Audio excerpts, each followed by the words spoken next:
काम करेंगे, यदि आपके हाँ ऊपर वाला कुछ गड़बड़ कर रहा है, तो आप उसी अधिकारी को एक रिप्रेजेंटेशन देंगे। कंडक्ट रूल में लिखा हुआ है कि हमने आपके जो है ना इस आदेश का विवेचन किया और मेरा ये मत है, तो इन तथ्यों के आधार पर क्या आप अपने आदेश को रिव्यू करना चाहेंगे? एग्जैक्टली।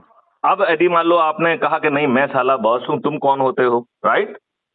तो हाँ जी, आप उसको अधिकार होगा वो निर्णय लेने का, राइट?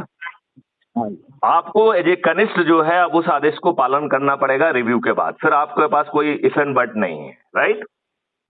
और वो आदेश एक कमीशन के पास चला जाएगा, कमीशन एग्जामिन करेगी कि उस व्यक्ति ने सही निर्णय लिया है कि नहीं लिया है। एग्जैक्टली। अब यदि उसने गलत निर्णय लिया है, तो इस व्यक्ति को पुरस्कृत किया जाएगा जिसने रिप्रेजेंटेशन लिखा है, हाँ जी, और उसको दंड मिलेगा जिसने जो है ना गलत निर्णय लिया है।